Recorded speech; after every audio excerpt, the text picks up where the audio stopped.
Olá,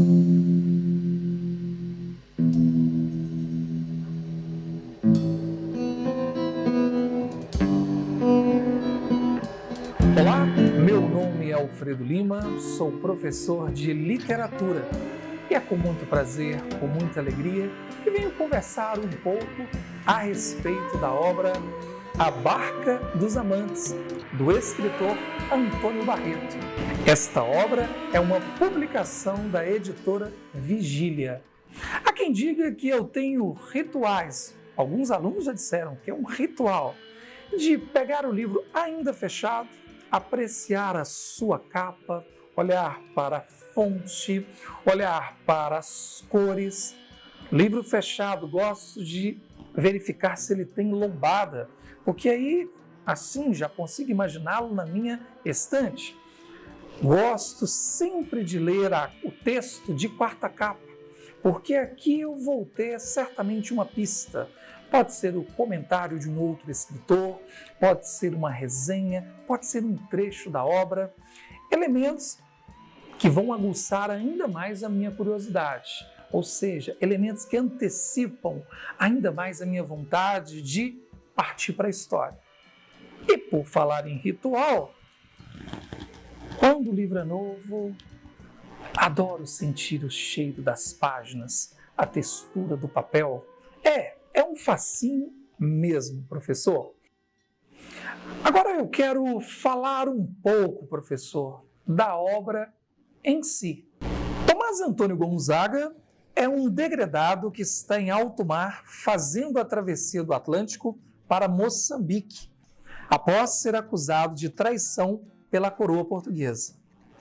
Em suas memórias e delírios, vai rememorando sua vida desde a primeira vez que partiu para o Brasil, em sua infância, até os últimos momentos de sua agonizante travessia para a costa da África.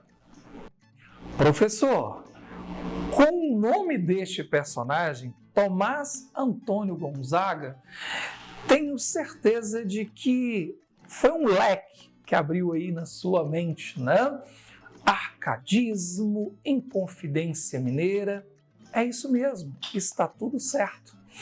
Esses elementos, quer dizer, Inconfidência Mineira, uma figura como a de Tomás Antônio Gonzaga, que lá escreveu, criou o personagem Dirceu, né, o pseudônimo, todos esses elementos nos ajudam a compreender que estamos diante de um romance histórico.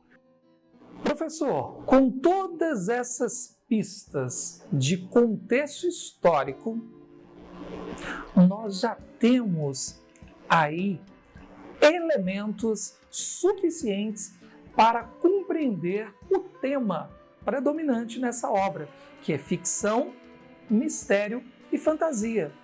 Agora, para que o Antônio Barreto conseguisse misturar tantas camadas de tempo, de personagens, tantas reviravoltas, ele recorreu ao gênero romance histórico, que é ali uma espécie de subclassificação do romance, misturando ficção, dados históricos e realidade. E neste vídeo tutorial, professor, eu quero falar um pouco sobre a importância da mediação de leitura para os alunos, sobretudo do ensino médio. Como estamos diante desta maravilhosa obra de arte, A Barca dos Amantes, que vai romancear, como você bem sabe, uma das mais belas histórias românticas da literatura brasileira, que é Marília de Dirceu. Então, todo o cuidado, todo o nosso investimento para que os alunos mergulhem nessa trama serão recompensados. Não tenho dúvida disso. Porque a leitura, principalmente para essa idade, exige algumas habilidades que nós podemos dividir aí em 3 etapas, que a gente chama de pré-leitura, aquele momento do manuseio, o contato primeiro com o livro, de sentir o cheiro, ler a quarta capa, perceber cores. Pré-leitura. Passar a pré-leitura, os alunos motivados ali, com a cabeça cheia de pistas, de hipóteses, vem o segundo momento, que cá para nós é o mágico. É solitário, mas é mágico. É o momento da leitura da obra em si. E mais à frente, o terceiro momento, que é a pós-leitura. O conhecimento, ou melhor, todas as impressões, todas as sensações que levantamos durante a leitura estão ou podem ser discutidos na pós-leitura. Bom, lá no manual digital do professor, você vai encontrar muitas sugestões de atividades. Eu vou indicar algumas. Está lembrado? Está lembrado, professor, professora, lá da pré-leitura? Pois bem, é o momento ideal, pós-reunião, né, dos grupos, os alunos com os exemplares em mãos, convocar os professores de ciências humanas, sociais e aplicadas para mergulharem no contexto, mesmo que não seja assim aquele mergulho, tempo de uma aula, por exemplo, chamar os professores de ciências humanas para falar um pouco do contexto da Inconfidência Mineira, falar um pouco de Ouro Preto no século XVIII, porque os alunos terão mais elementos para, quando mergulharem na obra, na leitura, estabelecerem conexões entre ficção e realidade, entre personagem fictício e, por exemplo, integrantes da Inconfidência Mineira. O que você acha dessa dica, professor? Uma outra possibilidade riquíssima, lá na leitura, todo mundo empolgado ali, ao longo das semanas, os alunos podem ir comentando também. Que tal chamar o professor de artes? Mas não é para ficar só no projeto gráfico da obra, não. Proponha aos alunos que pesquisem aí sobre as vestimentas do século XVIII. Olha, eles vão procurar, podem fazer quase que uma linha do tempo, ou seja, do figurino, como que as mulheres se vestiam em Ouro Preto ao longo do século XVIII. Eu fico inquieto assim, igual o Antônio Barreto, porque tem mais uma sugestão lá para o pós-leitura. Você já pensou?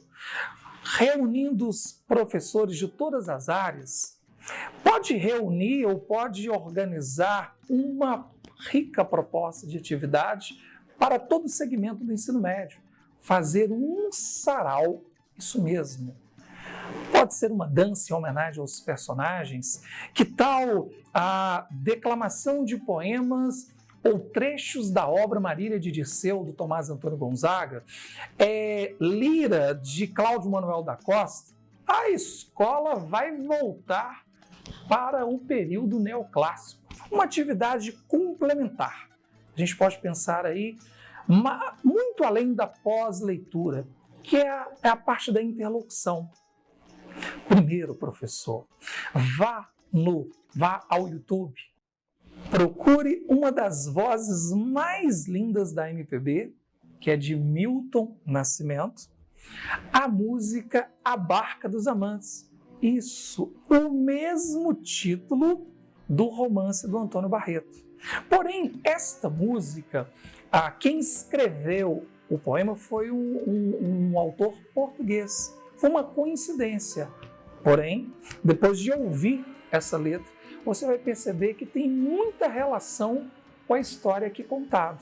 Leve essa experiência para a sala de aula. Peça que os alunos aproximem os textos. Tenho certeza de que A Barca dos Amantes, do Antônio Barreto, ficará na memória dos seus estudantes. Bem, professor, eu procurei me conter, não sei se consegui, mas vou ficando por aqui. Um forte abraço e até um próximo encontro com mais literatura.